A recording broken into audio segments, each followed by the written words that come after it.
From the southwest of Nigeria to the northwest of England, from Ikene to Merseyside, you can hear the sound of victory, the celebration of what has been a triumphant season for both Rebel Stars and Liverpool. With that, I welcome you to another exciting edition of Sports Pizza. My name is Edwin Onyebolis. It's a sports show where we unpack all of the latest sporting stories. We analyze, we dissect, we educate, and of course, we entertain you. I don't do this alone. I do this in company of Abe David. And let me tell you that we have so much from football and of course to the world of boxing and in the NBA, where the OKC Thunders are looking like the team to beat. Don't forget, we wrap up the show with the Tipsters Corner, where we give you all the latest tips from games coming from Europe with respect to football. And of course, it is a well-packed show for your viewing pleasure. We'll go on a short break. When we come back, I'm going to introduce David, and together we'll make sense of all that we have in store for you.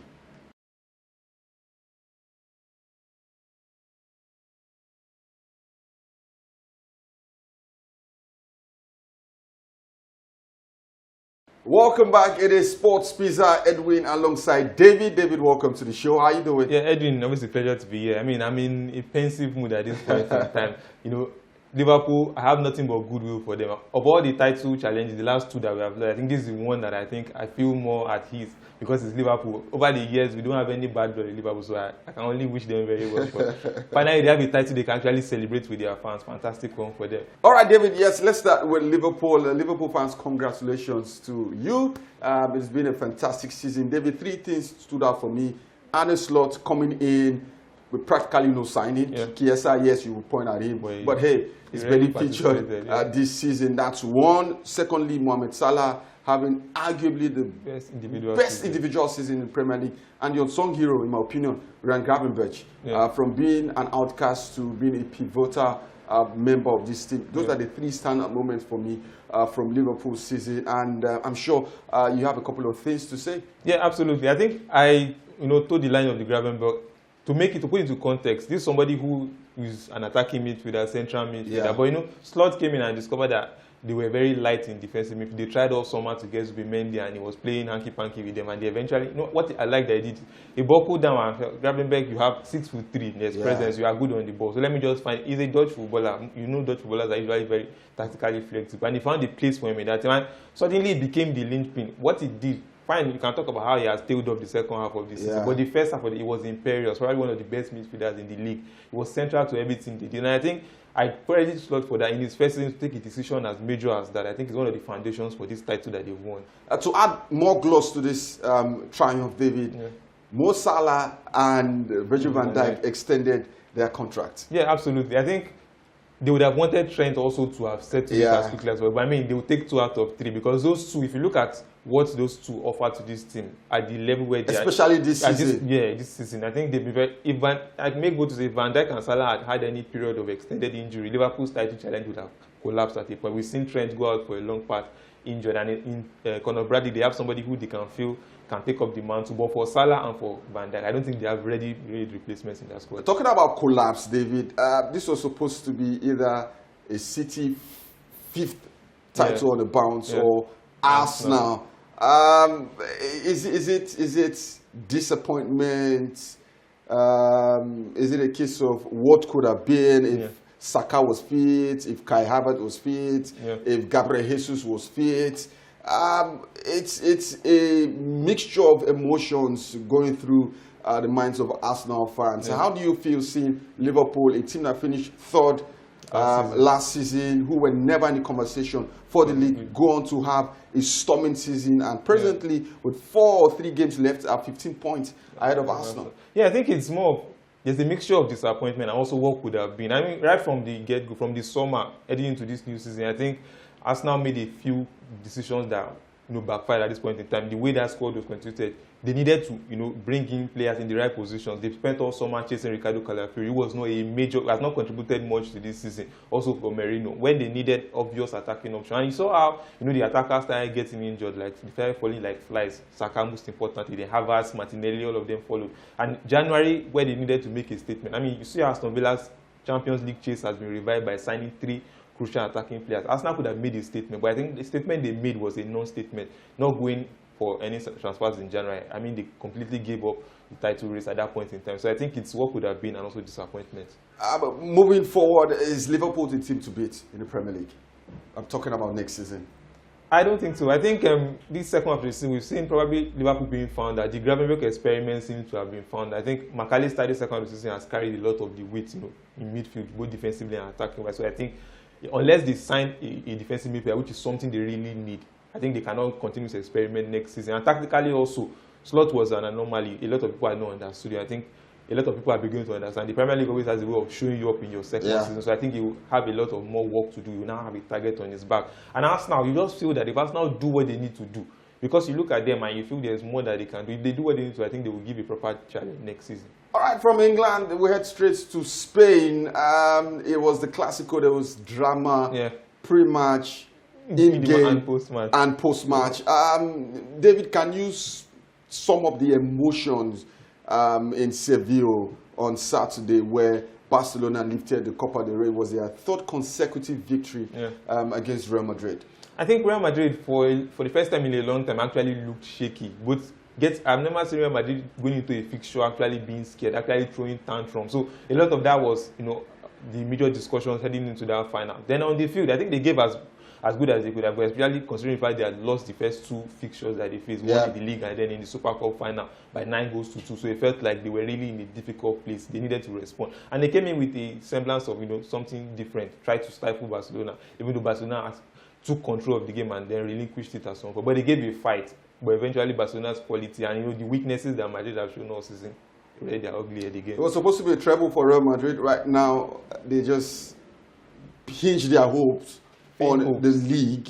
Barcelona have a 4-point lead in La Liga. There's a possibility that they go the entire season trophyless. A huge possibility. But here you can point out the Super Cup, they won, that's the UEFA Super Cup and the Club World Cup. Others will argue that it's not a major title and it's not enough to keep Carlo Ancelotti past this season.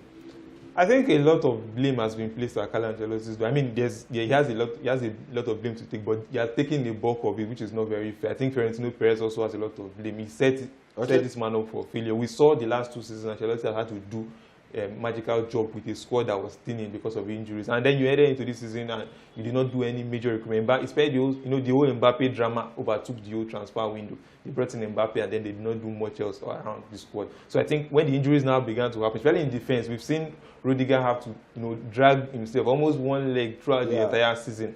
Eder Militao has been out for the whole season. Alaba also as well has been in and out. So I think they needed to recruit in defense to give them a shot of actually having some solidity, and that has affected them over the course of the season. And finally, with our European tour, David, we head straight to the Italian Serie A. There's a name on the lips of every Naples resident. It is not Victor Osimhen. It is not Diego Maradona. It is Scott McTominay. 5 goals in the last 3 games. A brace against Torino to take them to the top of the Italian Serie A, where they sit alone, 3 points ahead of Inter Milan. Is he the best player in the Serie A? I mean, he's been very impactful, but he's not the best. I think he has had his moments, very important moments. He has won points for Napoli, he has won games for them. But I think generally overall, if you watch Napoli very well, he's had moments where he's just been flirting on the edge of the game, but he will just pop up in moments. So I think there are players who have actually performed better than him in the Serie A this season. I mean, Marcus Thuram for Inter Milan has been good. His injury has really coincided with what we are seeing from Inter Milan. They are sudden slide to the bottom. I also think Simone Inzaghi is in the same position as Carlo Ancelotti. The Inter Milan team has been the best assembled squad the last 4 years. And if you go through 4 years at the club, and only one title to show for, with the level of investment that's when you compare it to other teams in the Italian Serie A, I think that's a bad look on Simone Inzaghi. A fantastic coach when it comes to the tactics of the game, the nuances of the game. But again, at the end of the day, it's about winning. And so far, so good. Inter Milan, especially this season, have shown that we have the right players, but we don't have what it takes to get past the finish line. Yeah, I think so. And I think for me, the question will not be raised about Simone Inzaghi. What exactly is he? Can he manage to compete? We've talked about his entire Milan career has been struggle in the Champions League, do well in the league, do well in the league and then struggle. So it's been, you know, neither here nor there. So I think and it's not just Inter Milan. I think at Lazio he had similar. There were periods where he tried to mount a title challenge and then he ended up with just the Coppa Italia and the Supercoppa. So I think it's very difficult for him. He has to shake off that, you know, that tag from his career at this point in time. All right, at this point we need to go on a short break, catch our breath. When we return, there's more on the other side. Stay tuned.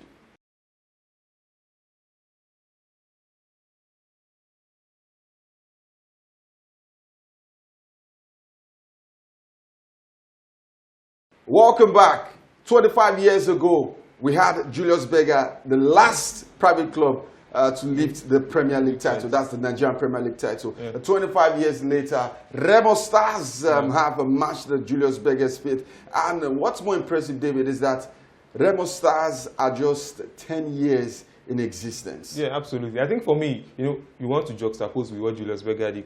You ask yourself where Julius Berger is right now. I think they've gone into oblivion. Yeah, but I don't think Remo Stars. I think Remo Stars are built on a more solid foundation. They've endured relegation, you know, and they've endured promotion. So they've done the entire graph. They've done the entire 9 years. So I think they are here to stay. And I think for me, they have everything. They've actually done it the right way. They've not been a team that has just their progress has not been inorganic. It has been organic. They've had to grow. Everything has been put in place. They have a manager who has gone through the system. He has been assistant to managers at that club, gone abroad for refresher courses. He has the entire, you know, repertoire of, you know, array of talents to bring to his team. They've done their recruitment very well. You know, they started recruiting players from their youth team, and then they went full gongo and started recruiting guys who are experienced in the league. So I think everything is just working for them right now. Hopefully, let's see if they'll be able to defend it. I know it's too early, but can they defend their title? Because I mean, Nigeria Premier League, we've not seen a team actually defend the title in a long time. Yeah, David, there's something you highlighted that I really like about Remo Stars: structure. Yeah. Structure. They have a world-class facility.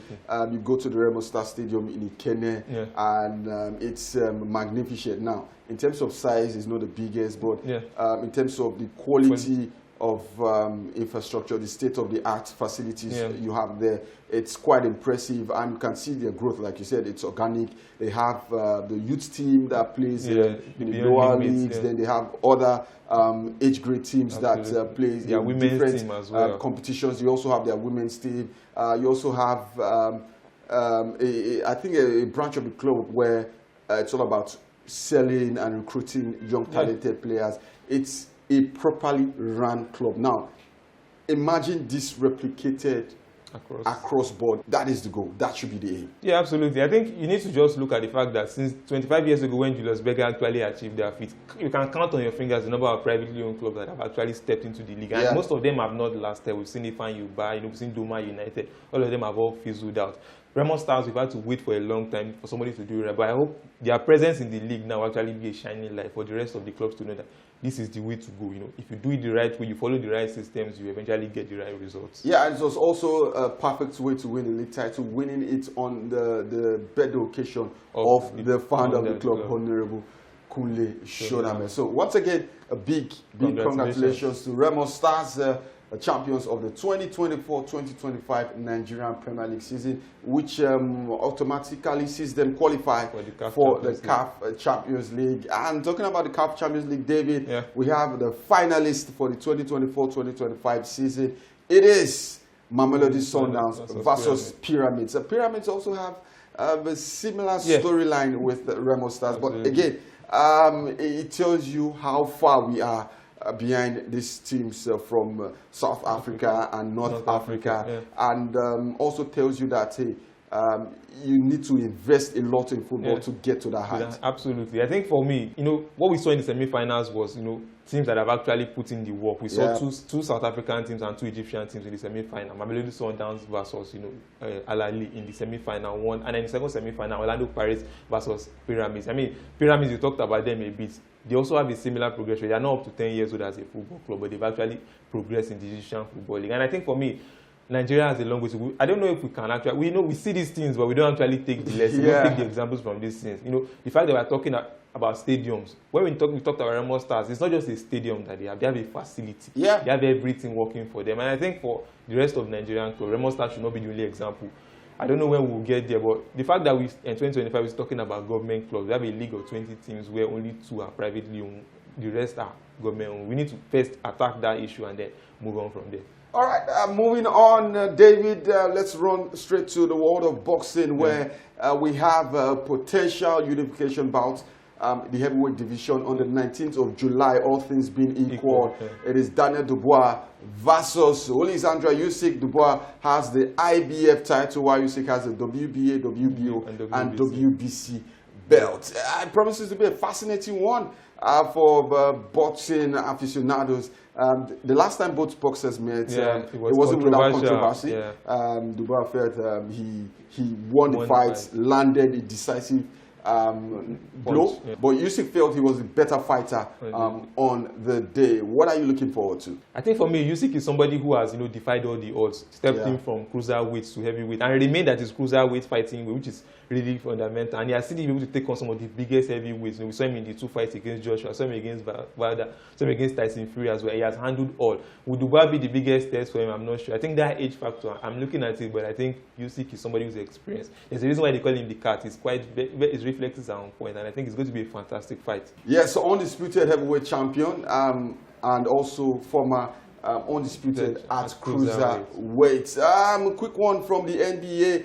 Who will stop the OKC Thunders? It was an absolutely smashing sweep as they took the Grizzlies to the cleaners. I mean, they set the tone from game 1, and I think they continued that tone. We saw what they did even during the regular season. They were very fantastic.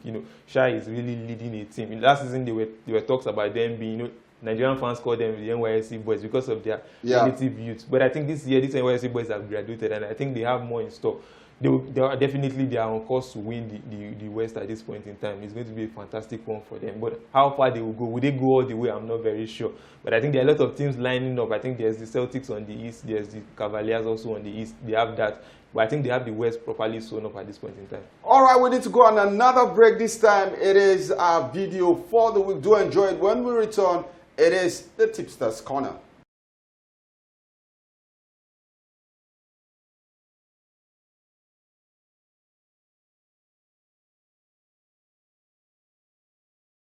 All right, welcome back. I'm sure if you're a Liverpool fan, you're grinning from ear to ear. David, as a United fan, I don't want to see this. 20 league titles. They're back on the same pitch with Manchester United. As an Arsenal fan, I don't have any bad blood against them. Traditionally, Arsenal and Liverpool don't have much bad blood. So I mean, we've won a title at Anfield Stadium, so they've been good customers to us. So I don't have any bad. But I think for me, I'm happy for them because the first title they won was during the COVID period. They had to do it in front of empty stadiums, and they got God of honor from every team they played today, so just to compensate for it. But this one now they will celebrate. You will see the true Merseyside celebration, and they're going to enjoy it. Fantastic. All right, it's time for the Tipsters Corner. We have 3 games, one from the English Premier League, one from the German Bundesliga, and one from the Italian Serie A. Let's start with the Serie A game, Bologna versus Juventus. I mean, Bologna Juventus. I wish Thiago Motta was here right now. It would have been the Motta derby, but I think he's gone too soon at this point in time. But I think for me, in this game, Bologna has shown fantastic form, especially at home. They've given the biggest teams in Italy tough time, giving Napoli a tough time, giving Inter a tough time. Juventus as well. They've tried to stable the ship under they got 2-0. But I think for me, the goals market look very good in this one. Bologna will give you goals. Orsolini is in fantastic form. For Juventus as well, I think Tudor just has a way of getting them to play. Kolomwani will get you goals, Vlahovic will get. So I think both teams to score is a good market in this one. For the over 1.5 goals as well. In the games against Inter, the games against Napoli, I mentioned over 1.5 goals came through. So you can go for over 1.5 goals in this one as well. All right, from England, it is Chelsea versus Liverpool. Yes, Chelsea will give Liverpool a guard of honor. But for Chelsea, this game goes beyond the whole celebration mode. It is Champions League football on the line, and I think it's going to produce goals. Salah has his sights on hitting that 30-goal mark. For Chelsea also, they need to score. You need to score to win games. It was a good weekend for Nicholas Jackson, his first goal in the Premier League since December. So I expect it to be an open game, an entertaining game. So I'm going for over 2.5 in this one. I'm going for both teams to score. I think Liverpool will be a bit relaxed, and Chelsea will profit from that. Liverpool also will have enough in their firepower to hurt Chelsea. Over 2.5 will go in this one. I'm going for anybody to win in this moment. I do not trust Chelsea to win at home, so I'm going for anybody to win. I'm going for both teams to score. I'm going for over 2.5. And finally, in the Bundesliga, David. Yeah, it seems like every week we have the top 4 playoff for each and every of these things. But the one we have this weekend is the Leipzig versus Dortmund game. Dortmund some weeks ago they looked like they were out of it, but they found renewed form, and they are very close to achieving it. So I think for me, and they are playing against Leipzig. Leipzig are, the same time Dortmund were finding their form, Leipzig were losing theirs as well. So I think there's a lot on the line. But Leipzig will always give you good. Their games will produce goals. It may not be them, they may be on the receiving end, or they may be the one inflicting it, but goals will always flow. And for Dortmund as well, I mean, they played a 3-2 at weekend last weekend, the final minute. So I'm looking at a similar scoreline, 3-2 to Dortmund in this one. It's a straight results market. It looks very interesting. So you can get over 2.5 goals from that. You can get both teams to score from that. Dortmund double chance, winning that half as well in this one. And this is where we drop anchor on today's edition of Sports Pizza. I'm sure you've had so much fun with us. Remember to follow us on our social media platforms.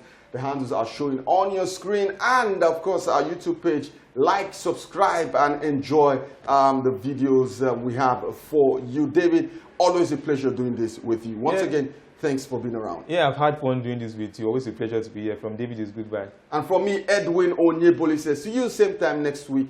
Have a sporting weekend.